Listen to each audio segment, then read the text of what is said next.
Ya, gugatan 01 dan 03 sudah masuk ke MK ya. Dan saya kira yang menarik itu kalau 01 kan gugatannya itu kan diantaranya ya minta supaya MK pemilu ulang dan 02 itu boleh ikut tetapi Gibran harus diganti gitu. Nah, 03 Ganjar Mahfud menyatakan tetap juga pemilu ulang tapi diskualifikasi 02 sama sekali. Jadi nanti kontestannya 01 dan 03 gitu. Nah, saya bersama Dr. Kodari. Selamat datang. Thank you, Mas. Mr. Q. Yeah. Gitu. Nah, ini kan bagaimana Anda melihat tuntutan dan gugatan isi gugatan dari 01 dan 02 ya. Sorry, 01 dan 03 ya. Iya, iya. Pertama saya berusaha mencari naskahnya ya di MK. Saya minta staf untuk mencari, tapi belum ketemu gitu. Karena idealnya kita memberikan komentar kan kita pegang dokumennya dulu. Ya, gitu. ya. Nah, kenapa itu penting? Karena awalnya saya juga seperti Mas Sahal mendengar bahwa permohonan atau gugatan atau petitumnya dari 01 itu Gibran didiskualifikasi, Prabowo enggak. Ya. Tapi saya nonton di salah satu televisi, Refli Harun mengatakan sebetulnya gugatannya tetap didiskualifikasi Prabowo dan Gibran. Tapi ada pilihan kedua atau opsi kedua, minimal Gibrannya yang didiskualifikasi. Oke. Jadi maksimum call-nya dua-duanya. Maksimum call-nya. Makasih itu istilah itu maksimum call. Jadi kalau bicara maksimum call, sebetulnya 01 dengan 03 itu sama. Sama-sama minta agar didiskualifikasi. Gitu.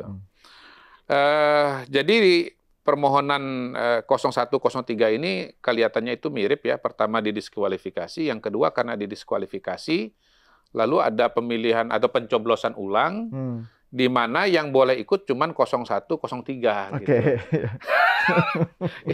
Itu kan sebetulnya mencerminkan suatu aspek juga bahwa berarti takutnya mah 02 nih. Iya, 02 ya. Gitu. Nah, problem-problemnya tentu saja ada beberapa dan mungkin sebetulnya yang kita sampaikan di sini lebih merupakan rangkuman ya dari wacana-wacana yang sudah beredar. Sebelum soal rangkuman itu, Mr. Q, kan kalau Pak Mahfud, ini kan Pak Mahfud kan sangat paham tentang MK. Beliau kan mantan ketua MK. Dia bilang bahwa ini bukan demi bukan demi kemenangan. Betul. Tapi demi pembelajaran lah terhadap demokrasi gitu. Jangan sampai demokrasi sistem pemilu apa itu ke depan itu dikontaminasi, dikotori oleh intervensi kekuasaan, oleh bantuan bansos yang penyalahgunaan kekuasaan lah gitu.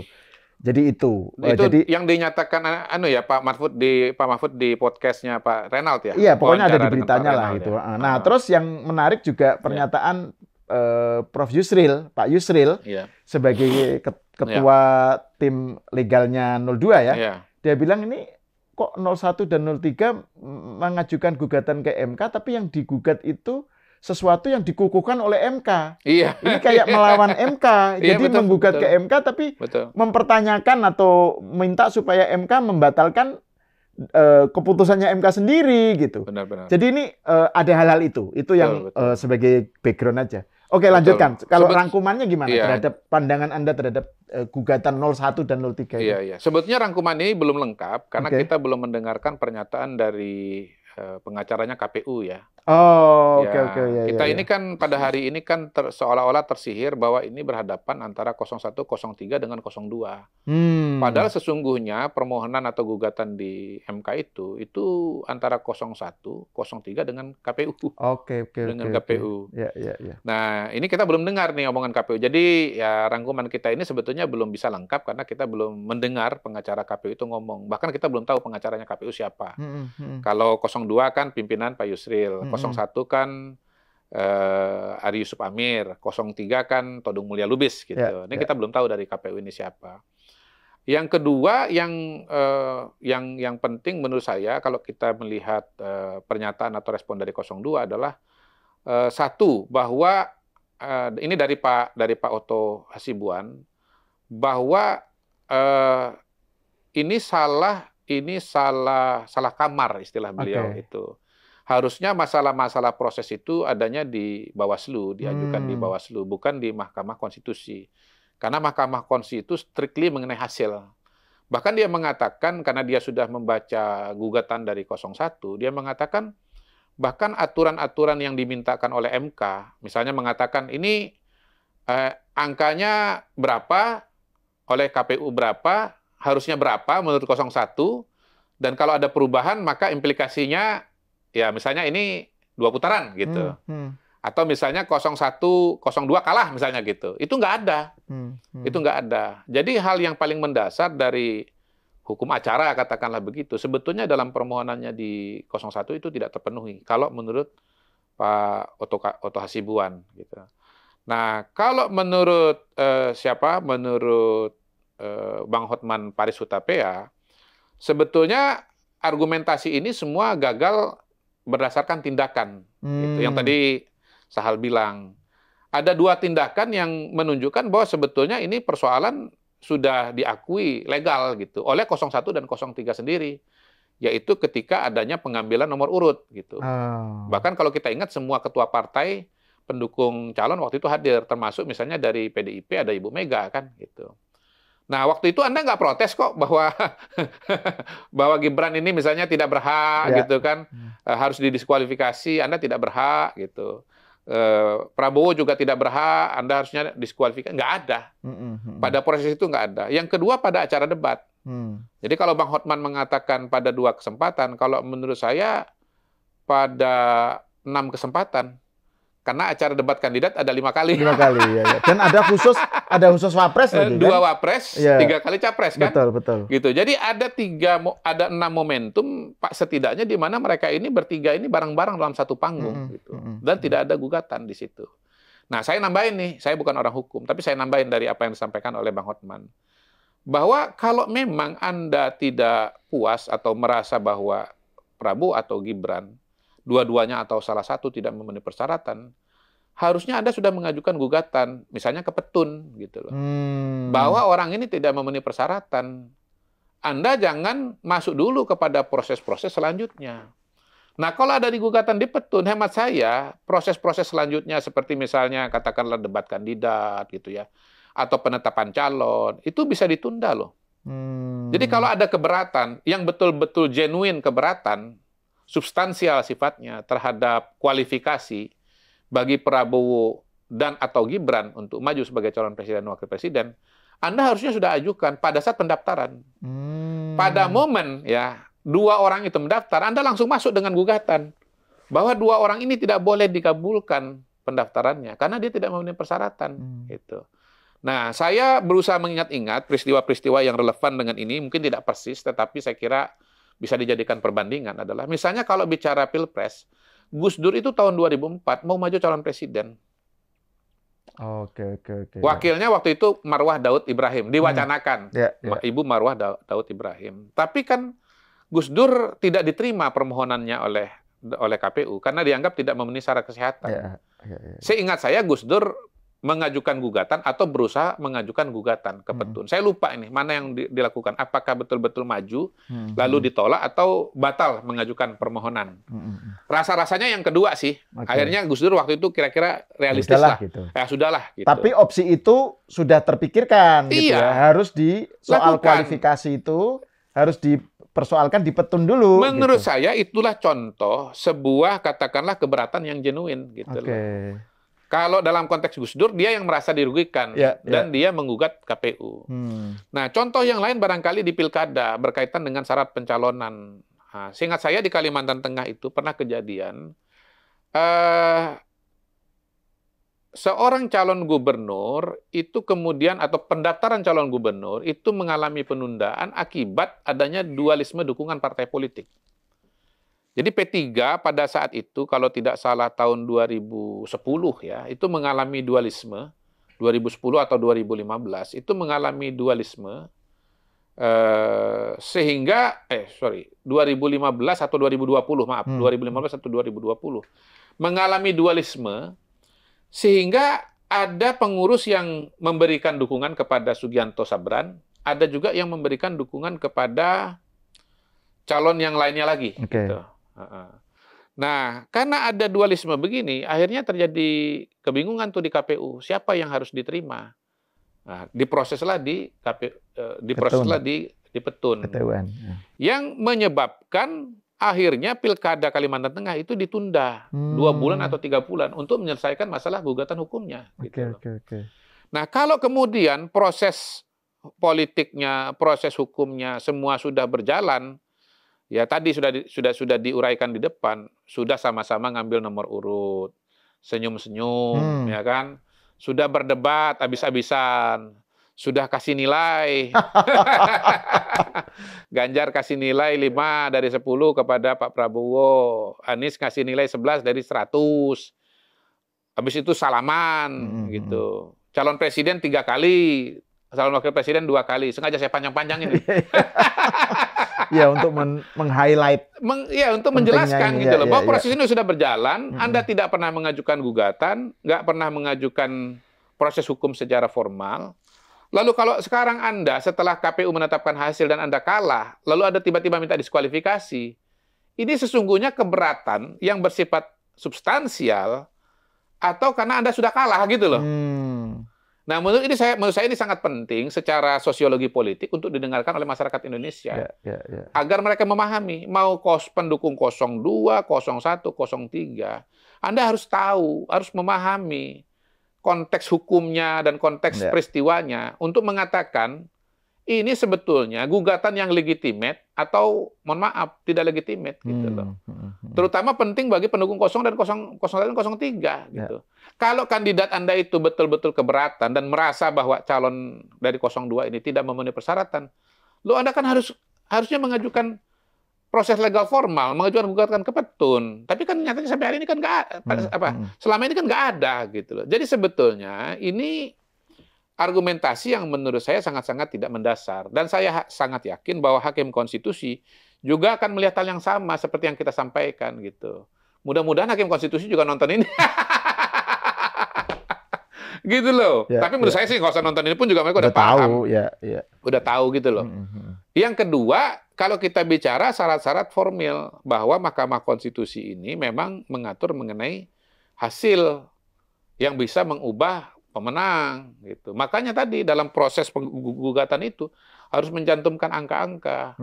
Saya nggak tahu nih kalau Pilpres ini seperti apa formatnya. Tapi kalau Pilkada itu strictly betul harus mencantumkan angka ketetapan KPU berapa, angka menurut Anda berapa.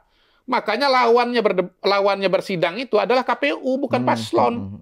Dan istilahnya sengketa, kan? Sengketa hasil pemilu. Sengketa hasil, ya. Bukan kecurangan, gitu ya. Narasinya itu, istilahnya itu. Iya, kandidat yang menang itu, seperti halnya 02, dia hanya menjadi ini aja, apa istilahnya itu, penyerta atau pihak ya peserta semacam itu lah. Ikut serta lah istilahnya gitu loh. Jadi subjek utamanya lawannya 01 dan 03 ini adalah KPU. Di Pilkada, kandidat yang kalah itu menggugat KPU. Mereka mengatakan yang menang itu bukan si A, yang menang itu saya atau kami gitu loh. Karena itu dia menggugat hasil hitung dari KPU. Yang itu kan KPU. Yang itu kan bukan 02, yang itu kan KPU gitu loh. Yang jadi penengahnya, arbitrernya adalah si MK gitu. Kalau Pilkada KPUD. Jadi mereka tuh menggugat hitungan dari KPUD. Mereka mengatakan angka Anda salah. Karena itu nggak bisa sebetulnya di MK. Anda nggak naruh angka tuh nggak bisa. Walaupun gugatan Anda misalnya bersifat kualitatif atau argumentasi Anda bersifat kualitatif, Anda tetap harus kasih angka gitu. Jadi hemat saya, kalau betul 01 dan 03 tidak bisa kasih angka sama sekali dan tidak menaruh angka sama sekali, dari awal hemat saya menurutnya harusnya ditolak ini sudah gugatannya.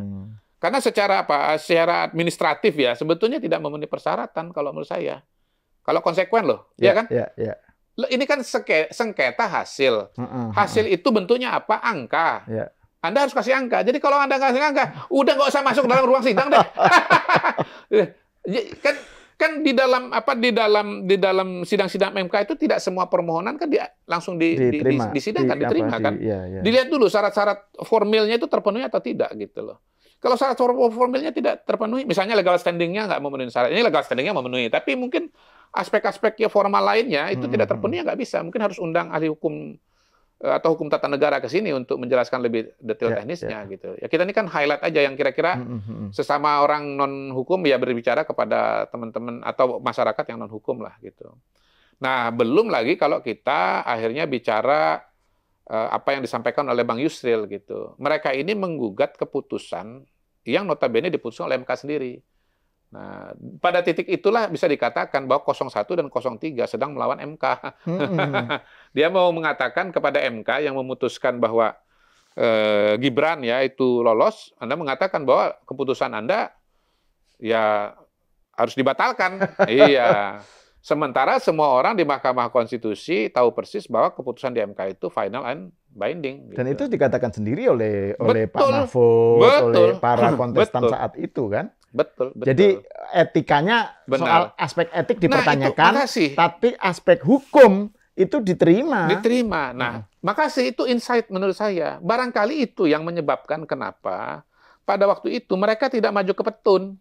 Karena alam pikiran mereka sebetulnya pada waktu itu sudah menerima gitu. Oke. Tapi ketika sekarang ternyata kalah, mereka lupa sendiri dengan alam pikiran itu gitu loh. Ini apa? Ini lupa dengan sejarah mereka sendiri sebetulnya. Itu menjelaskan kan? Kenapa mereka nggak ke petun? Karena waktu itu mereka menganggap sudah ya udah kita terima gitu. Udah kita tarung aja. Nah, setelah tarung ternyata kalah.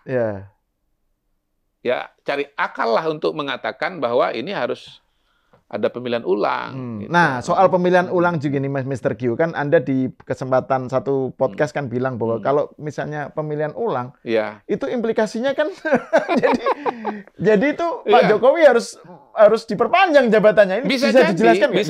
Bisa jadi. Ya, memang kan bukan pemilu ulang, tetapi bukan mustahil juga. Sebetulnya bisa jadi ini diproses dari awal pemilu ulang. Betul-betul dari saya kan begini, permohonan mereka 02 didiskualifikasi. Lalu 01, 03 langsung coblosan ulang kan gitu kan. Tolong dibedakan coblosan ulang dengan pemilu ulang ya. Oh gitu ya. Tapi anggaplah argumentasinya dari pemikiran MK mengatakan enak aja langsung tiba-tiba ujuk 02 nggak boleh. Atau misalnya gini, kembali kepada 01. Gibrannya didiskualifikasi, tapi Prabowo boleh, ya kan? Prabowo boleh artinya silahkan ditunjuk wakilnya siapa gitu. Ya, berarti kan bisa jadi MK mengatakan, oke, kalau begitu, ini dimulai ulang aja semua prosesnya dari awal. Bikin baliho, bisa jadi, bikin kan? spanduk. Memang Refli mengatakan bahwa kita coblos ulang aja, cepet gitu. Tapi kan apa dia bisa ngatur isi kepalanya Hakim MK? Bisa aja MK bilang, enak aja lu coblos ulang, pemilu ulang, ya gitu. Nah, kalau pemilu ulang, prosesnya bisa setahun gitu loh. Belum lagi kalau kita ngomong pada hari ini, sebetulnya KPU itu fokusnya sudah mulai geser kepada menyiapkan pilkada. Yang adalah November. Iya, pilkada serentak yang bulan November itu. Dan itu bukan perkara mudah. Kenapa bukan perkara mudah? Karena kalau bicara kandidat paslon itu kan nanti banyak sekali. Ratusan itu, ribuan bahkan. 500 kali 3 aja udah 1.500. Dan kerumitan-kerumitannya dan resiko-resiko sosial politiknya juga sangat-sangat besar.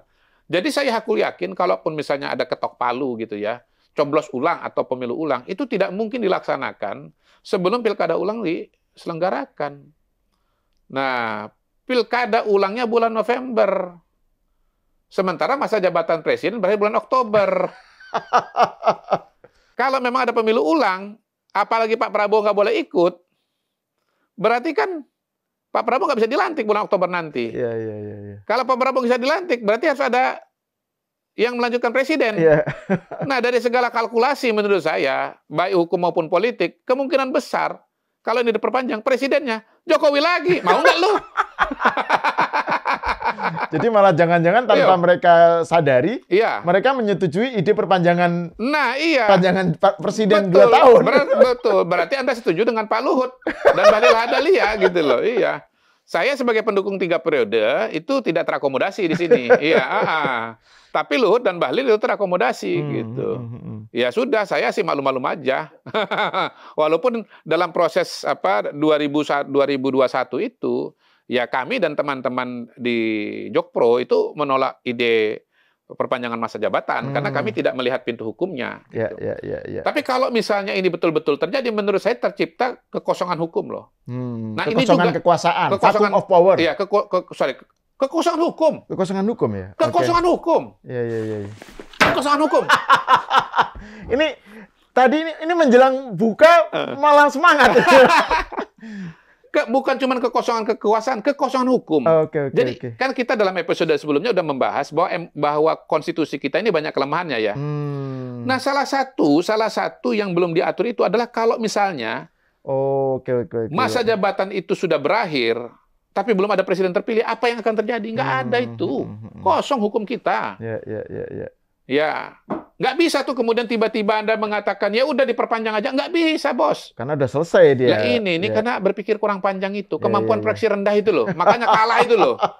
Hanya orang yang kemampuan proyeksinya tinggi yang menang. Iya, menang pemilu dan menang perang. Gitu. Dan menang dalam kehidupan. Iya, ini saya lagi nonton film Serial Kingdom. Oke. Iya, 3 serial itu. Itu Panglima Aoki namanya itu.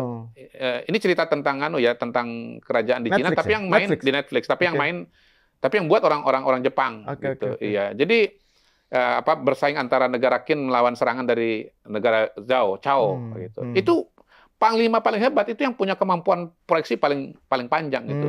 Yang kemampuan caturnya itu paling rumit itu gitu. Super Grandmaster lah kira-kira begitu. Balik lagi diskusi kita waktu itu. Nah, jadi sebetulnya kalau ini diputuskan akan terjadi kekosongan hukum. Dan buat saya, atau menurut saya, Hakim Konstitusi pasti memikirkan ini juga loh. Mereka ini pasti bukan hanya memikirkan keputusan ini apa dan bagaimana, tapi juga implikasi-implikasinya. Nah, kalau mereka ketok palu sekarang perpanjangan masa jabatan, dan dari segala kemungkinan ini akan melewati masa jabatan. Pemilu ulang misalnya. Iya, pemilu ulang misalnya ya. Pemilu ulang. Atau coblos ulang. Gitu. Apapun itu, kalau ternyata implikasinya melewati bulan Oktober, sementara tidak ada aturan hukum yang mengatur situasi ini, garis miring kekosongan hukum, menurut saya mereka juga mikir gitu loh untuk mengambil keputusan. Bukan mustahil secara logika itu misalnya atau secara bukti itu diterima, tetapi karena konsekuensinya yang ruang kosong tadi itu, ruang kosong hukum tadi, bisa jadi mereka tidak akan mengakomodasi keputusan itu. Karena apa? Karena akan menimbulkan chaos atau anarki gitu loh. Tapi gini, Mr. Q ya. Kan ini kalau kita analisis itu kan banyak sekali loophole-nya ya, banyak sekali bolongnya. Tapi kan kalau kita lihat bahwa misalnya 03, ketua tim hukumnya adalah Profesor Dr.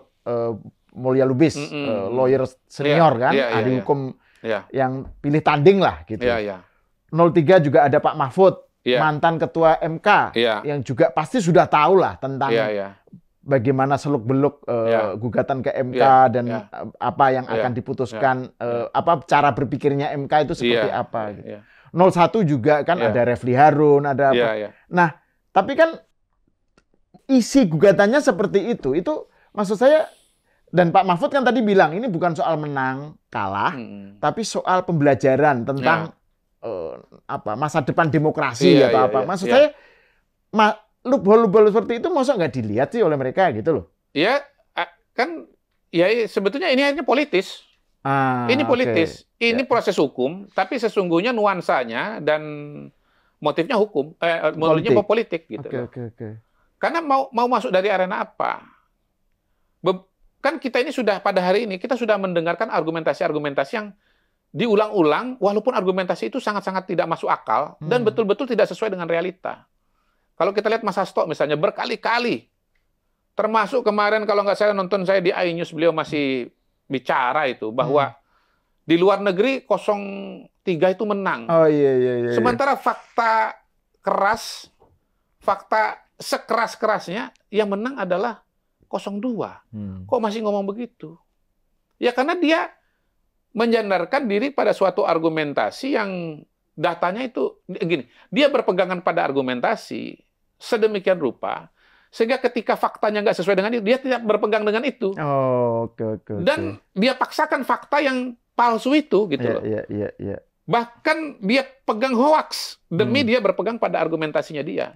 Karena kalau dia berpegang pada fakta yang sesungguhnya, argumentasinya dengan sendirinya luntur. Seperti juga selain soal tadi yang hasil luar negeri, juga soal pernyataan dia bahwa pada tanggal 16 itu hasilnya itu sebenarnya 33 untuk kalau itu kan kita susah verifikasi. Karena kan begini, dia tidak mengungkapkan fakta-fakta mengenai audit forensik yang dia buat itu. Jangankan fakta-fakta, orang saja nggak dia sebut gitu. Kalau saya ngomong kan orangnya jelas, datanya jelas, semua bisa verifikasi. Dalam podcast saya selalu tampilkan data bersama yang bisa dicek gitu. Orangnya nggak jelas, caranya bagaimana nggak jelas. bukti kerasnya nggak ada. Ini kan semua omon-omon saja yang disampaikan oleh Mas Hasto ini. Jadi orang itu kan logikanya membangun argumentasi berdasarkan data. Tapi pada hari ini kita melihat orang-orang yang membangun argumentasi lebih dulu daripada fakta. Bahkan bila perlu, kalau faktanya nggak sesuai, dia pelintir fakta itu. Inilah yang namanya logika atau berpolitik yang brutal. Gitu. Kalau nggak brutal itu harus berdasarkan fakta. Termasuk Pak Magdir Ismail. Saya nonton juga dalam sebuah talk show. Otto Hasibuan, Magdir Ismail, Refli Harun. Dia masih mengangkat soal bansos. Dan dia mengatakan, terang aja menang karena bansosnya 496 triliun untuk mempengaruhi rakyat. Loh, ini saya udah ngomong, Sri Mulyani sudah ngomong 496 triliun itu mayoritas untuk subsidi BBM. Subsidi listrik yang berjalan setiap hari sepanjang tahun bertahun-tahun, siapapun presidennya. La haula wala quwata illa billah. Masya Allah. Iya, la haula wala quwata illa billah gitu. Ini saya konfrontasi lagi dengan orang Palembang. Karena Magdir orang Palembang juga. Magdir Ismail.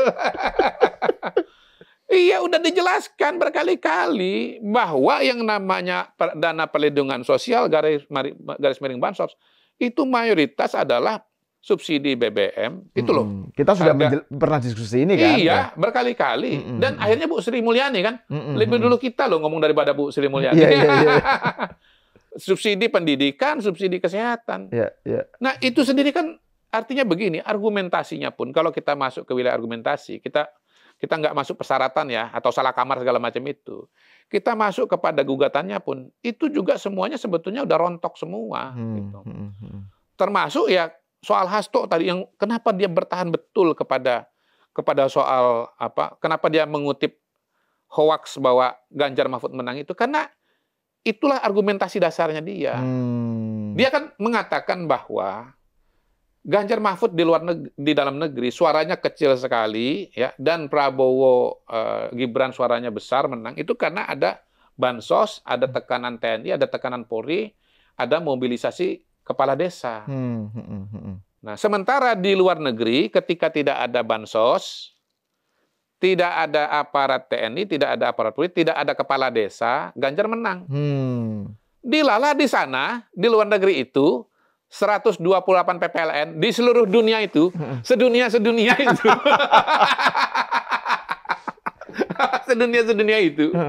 Yang nggak ada bansos, nggak ada TNI, nggak ada Polri, nggak ada mobilisasi kepala desa, yang menang Prabowo Gibran. Malah angkanya lebih tinggi lagi, 63,7%. Jadi state of nature itu justru adalah di luar negeri. Gitu. Berarti yang di dalam negeri ini melakukan tekanan siapa? Sehingga seharusnya suara Prabowo Gibran 63,7 jadi 58. Berarti yang ditekan itu adalah Prabowo Gibran. Menarik. Jadi dari segala segi sebetulnya gugatan ini memang sangat-sangat lemah. Nah, menurut saya wawancara Pak Mahfud itu sebetulnya adalah pesan tersirat bahwa it's going nowhere gitu loh. Ini nggak akan mengubah hasil Pilpres. Ini tidak akan ada pemilihan langsung. Bayangkan dari hal paling mendasar saja, dari permohonan, dari formulir saja, udah nggak memenuhi persyaratan. Nggak ada angkanya, bos. Anda mau maju ke MK, itu harus taruh angka KPU berapa. Dari 01 dan 03 nggak ada angka? Anda berapa? Setidaknya seperti yang kita dengar dari Pak Otto Hasibuan yang sudah membaca gugatan 01. Dia belum membaca gugatan 03, dia belum baca. Dan seperti saya bilang ya, tolong ini disclaimer dari kita ya, kalau kita nanti ternyata misalnya salah, ternyata ada angka, kita pada hari ini udah berusaha untuk mengakses gugatan aslinya gitu. Tapi staf saya mencari di Mahkamah Konstitusi. Hari ini itu kita tapping Rabu ya. Rabu 26 ya. 26 sekarang 26 Maret ya? Jadi apa-apa yang kita komentari ini dasarnya adalah statement-statement dari pengacara segala macam yang udah muncul di media massa gitu, Mas. Gitu. Nah ini terakhir nih, Mr. Q, karena kita udah mau buka nih. Sudah kita siapkan nih buka bersama untuk Mr. Kodari. Makasih. Kan selain ada gugatan ke MK, kan ada juga hak angket kan, wacana mengenai hak angket. Iya. Ya kan, itu kan juga ini nggak jelas memang nasibnya seperti apa, tapi kan tetap itu tetap berjalan kan. Tapi di sisi lain, kan parpol-parpol pendukung misalnya 01 lah. Itu sudah menyatakan mengakui hasil Pilpres, gitu kan. Nasdem, PKS juga kan mengakui. Terus saya nggak tahu 03, mungkin P3 meskipun nggak lolos threshold, kan ada yang bilang itu dia merapat juga ke 02.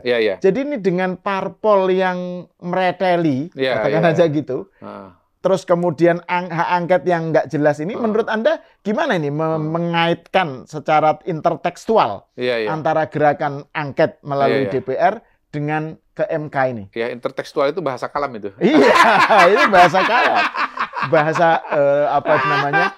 Literary criticism. Jadi gugatan ini kan berjalan dalam dua jalur ya, jalur hukum dan jalur politik. Jalur hukumnya ke MK, jalur politiknya hak angket. Nah, hak angket ini juga review ya kepada pemirsa juga. Menurut saya ini semakin berat untuk dilanjutkan. Kenapa? Karena kalau kita bicara 03 deh, P3, Ketum P3 Pak Mardiono udah memberikan ucapan selamat secara terbuka pada Prabowo Gibran. Bahkan sudah ada pernyataan, kami mengharapkan kedatangan Pak Prabowo ke kantor DPP P3 itu. Artinya kan kira-kira kita bisa katakan P3 ini kirim sinyal mereka sudah terima dan ingin bergabung di pemerintahan. Dan menurut saya walaupun P3 tidak lolos PT, dia tetap punya peluang untuk masuk kabinet. Sebagaimana halnya partai-partai 02 yang tidak lolos PT juga punya peluang untuk masuk kabinet. Itu. Jadi ini proyeksi ya. Mohon maaf kalau salah ya. Saya proyeksikan PSI masuk, ya kabinet. Gelora masuk, PBB masuk, paling tidak 3 itu saya yakin akan masuk ke dalam kabinet. Nah, karena itu tidak mungkin P3 pun juga akan masuk. Tidak menutup kemungkinan. Tidak mungkin atau tidak menutup kemungkinan? Tidak menutup kemungkinan. Iya. Proyeksinya masuk. Proyeksinya masuk lah. Itu proyeksinya masuk. Nah, kemudian Nasdem udah jelas-jelas kan memberikan ucapan selamat, bahkan didatangi oleh Pak Prabowo ke kantor Nasdem gitu. Udah pastilah masuk ke dalam kabinet, dan karena itu tidak mungkin mengajukan hak angket. PKS belum mengucapkan secara resmi DPP-nya, tapi keluar pernyataan terbuka dari sekjennya Habib Abu Bakar. Nah, sekjen kalau bicara DPP PKS, menurut saya motornya itu adalah Habib Abu Bakar. Memang institusi tertinggi di sana Dewan Suro, ketuanya Salim Segaf Al-Jufri. Tapi saya melihat selama ini antara Abu Bakar dengan Salim Segaf Al-Jufri itu 11-12. Jadi kita bisa membaca sikapnya Salim Segaf dari Abu Bakar. Karena itu kita bisa katakan sebetulnya PKS pun juga ya tidak akan mendukung hak angket. PKB belum ketemu juga, belum deklarasi juga atau mengucapkan selamat juga. Tetapi kita sudah melihat bahwa Halim Iskandar, kakaknya Muhaimin Iskandar, yang adalah dan masih menteri dalam itu sudah ketemu dengan Pak Jokowi. Dan Pak Jokowi titip salam kepada Muhaimin Iskandar. Menurut saya itu sinyal rekonsiliasi juga dan gabung dengan pemerintahan gitu. Memang Muhaimin belum bisa eksplisit memberikan ucapan selamat karena dia masih menjadi bagian dari kontestasi ini. Dia kan kontestan juga kan. Kalau Surya Paloh kan bukan kontestan, nggak ada keberatan. Abu Bakar kan bukan kontestan, jadi dia nggak ada problem intertekstual. Jadi problem intertekstual itu paling nyata pada Muhaimin gitu. Karena dia namanya ada sebagai calon, agak sulit dia mengucapkan selamat secara terbuka. Tetapi saya melihat bahwa 3 partai di 01 ini sebetulnya sudah kembali bergabung, sudah bergabung dengan Pak Prabowo, dan khusus Nasdem dan PKB sudah kembali kepada Pak Jokowi lagi. Gitu. Nah, praktis tinggal PDI Perjuangan yang masih mungkin melanjutkan proses hak angket. Tetapi saya kira pada hari ini PDI Perjuangan ya sudah bisa menghitung. Kalau dia mau mengajukan usulan, pertama belum tentu memenuhi syarat loh. Karena kan harus 2 fraksi. Kalau 25 pasti dia bisa penuhi, tapi 2 fraksi belum tentu dengan situasi ini. Yang kedua, kalaupun misalnya dia bisa mendapatkan dukungan dari salah satu partai, belum tentu lolos di Badan Musyawarah Pimpinan. Belum disetujui. Kalau tidak disetujui oleh Bamus, tidak bisa maju ke rapat paripurna. Kalaupun misalnya maju rapat paripurna, menurut saya belum tentu lolos juga untuk bisa membentuk pansus. Nah, dengan kondisi itu ya saya kira ya PDI Perjuangan juga harus berhitung. Kalau dia ngotot, ya mungkin dia bisa menjadi pahlawan pendidikan publik tadi itu. Gitu. Tapi di sisi yang lain bisa juga dia malu. Oke. Tapi Anda juga menunjukkan bahwa PDI Perjuangan sekarang bukan faktor yang dominan lagi atau faktor signifikan lagi dalam politik Indonesia. Oleh partai-partai lain. Itu sama dengan mengatakan bahwa Ibu Mega sebelum dan sesudah pemilu 2024 sudah berbeda posturnya. Oke. Ya. Tapi Anda juga bilang ini terakhir banget ini menjelang azan. Masih azan lama. Maghrib. Masih lama ya. Iya. Aman. Bahwa hak angket itu juga bisa dibaca sebagai cara untuk menaikkan bargaining position terhadap yang menang. Kan Anda bilang begitu juga. Bisa begitu, walaupun pada hari ini saya melihat dengan pernyataan-pernyataan yang ada yang betul-betul tidak masuk akal ya. Betul-betul ya tadi argumentasi kok didasarkan pada hoax. Udah tahu hoax mesti pakai juga gitu. Ya mungkin ini suatu sikap suatu sikap kamikaze ya barangkali ya. Kamikaze betul, pokoknya hajar terus gitu. Jadi menurut saya nanti tinggal PR-nya ini kalau khusus PDI Perjuangan ya. Ini bagaimana reaksi dan perimbangan dari internal PDI Perjuangan. Oke. Jadi menurut saya remnya bukan di luar lagi ini, remnya ada di dalam. Jadi bagaimana dinamika perbedaan-perbedaan politik di PDI Perjuangan, hemat saya tahun 2024 ini menemukan momentum paling ekstrimnya. Menemukan titik-titik didihnya gitu. Perbedaan-perbedaan politik ini kan sudah berjalan dari cukup lama ya. Yang saya ceritakan selama ini di beberapa kesempatan sebetulnya mungkin cuma separuh saja, sepertiga dari dinamika-dinamika yang lain. Yang selebihnya saya nggak berani menceritakan. Agak berat menceritakannya karena sangat personal dan takutnya jadi Ini maksudnya yang Anda maksud sepertiganya atau sebagian kecilnya itu soal itu ya, misalnya ada faksi-faksi di PDIP ya, antara kubu Puan dengan kubu Prananda gitu ya, misalnya kayak gitu. Iya dan masalah-masalah perlakuan-perlakuan, perbedaan-perbedaan perlakuan dan yang lain-lain yang seterusnya itu yang masuk ke wilayah personal.